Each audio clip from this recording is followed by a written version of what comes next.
Hello, I hope everyone's doing fine, and I hope everyone's okay today with the whole lockdown with school today.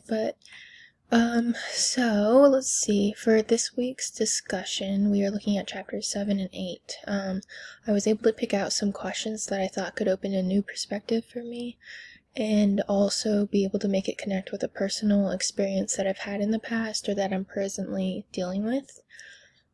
So the first question I chose was, why are so many stereotypes negative?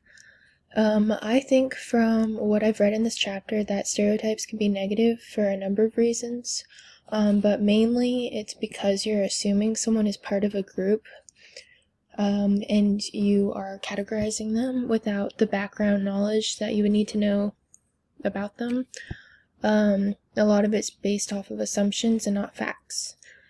So, for example, you can stereotype someone based off of how they look, and that can go as far as saying you're judging them and stereotyping them based off of their ethnicity, without factual knowledge behind it. You can also assume someone's religious background and stereotype them based off of their religion, just because of how they live their day-to-day lives or how you or others speak to the people around you. You can assume or stereotype someone based off of who they hang out with. I think that kind of goes with what I said before in regards to how you talk to people. But I've seen some people even get stereotyped based off of their last name. So, finding out that you are using stereotypes can put you in a situation that's not good because you never really know when, what, and where someone may belong culturally, religiously, or in a group setting such as school. That kind of made me think about in the past. So, like, when does stereotyping begin?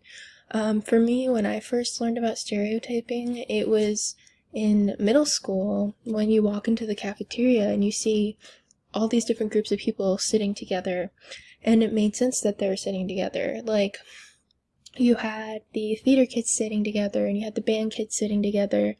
You had the jocks sitting together, the goths sitting together. You just had all sorts of groups of people who made sense to be sitting together, and it was easier for me to say, oh, that person kind of belongs there because of how they look or how they act. So that's one way that I've learned how to stereotype. I'm not saying stereotyping is good or it's something you should do, but it is taught in settings like that. So anyway, the question goes on to ask if these stereotypes are dangerous or harmless. I think the ones that I talked about in the setting of middle school, it's pretty harmless because it's not like it's a huge ordeal. It's just something that seems normal in America. You see that someone looks a certain way and you think you can put them here, or I know that sounds terrible, but you just assume people interact with other people based off of their looks. I'm not really like that anymore. I think high school and college really showed me that it's a lot easier to notice people's differences and not only look at people's similarities and categorize them. I too have been stereotyped for many of different reasons, but back to the question, I think that situation wasn't necessarily a harmful thing, but there are many situations where it can definitely be more of a negative and bad thing, and even dangerous. So you never really know which group you're associating people with. That can be dangerous because you don't want to hurt somebody or assume something about somebody. I think one way that people can dangerously be stereotyped is if, like, one person goes to Mexico and they're Mexican and they don't speak Spanish, but the people who are talking to them do, and you don't know what you're agreeing to, or if you're giving permission for something. That can be dangerous. Another thing is you don't always want to be known for stereotyping people. It's just not a good thing to be known for, and judging people and assuming things about people without getting to know them. Yeah, so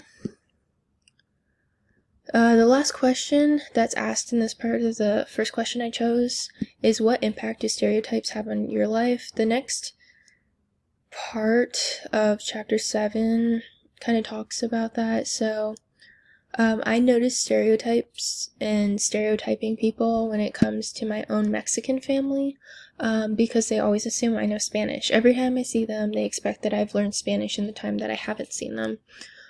So they'll come up to me and be speaking in Spanish, and I will inform them I don't, and they'll be respectful and speak English around me, but for the most part, like, they're not too thrilled that I don't. My grandparents, they're white. They also stereotype a lot of people in my age group because of certain ways of how people look in my age group, especially in America. And then when you see people who might be foreign, they don't really judge people or stereotype them because they don't know anything about them.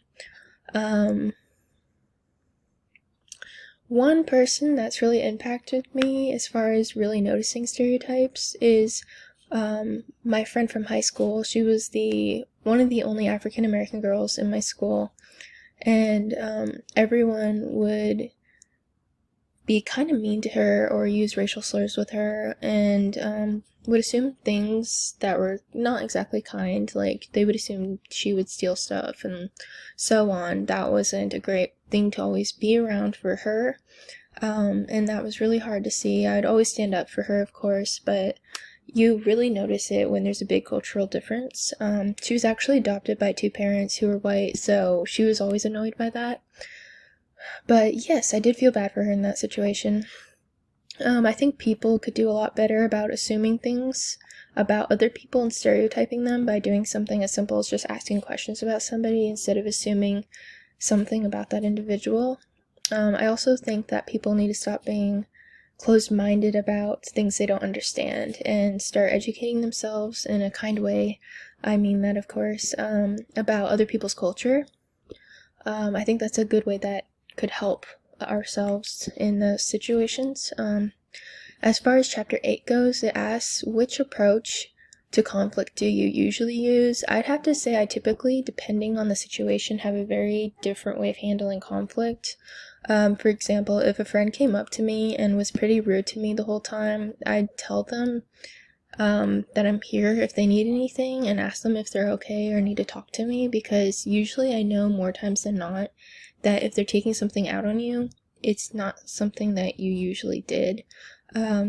And then if I knew I did something, I would apologize right away for it so it wouldn't be awkward, and because it's just something I think you should do. If I'm arguing with my husband and he comes home and he's a little bit upset about something, usually I'm pretty quick to anger, which I hate admitting, but I like spending time with him and being around him, so when we're irritated at each other, it just seems like it hits 10 times harder.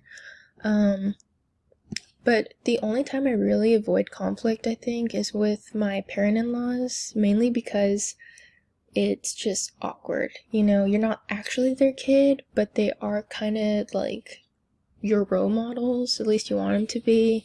I get along great with my in-laws, but sometimes we kind of butt heads because both me and my mother-in-law are very stubborn. I love her, but sometimes we just argue about silly things.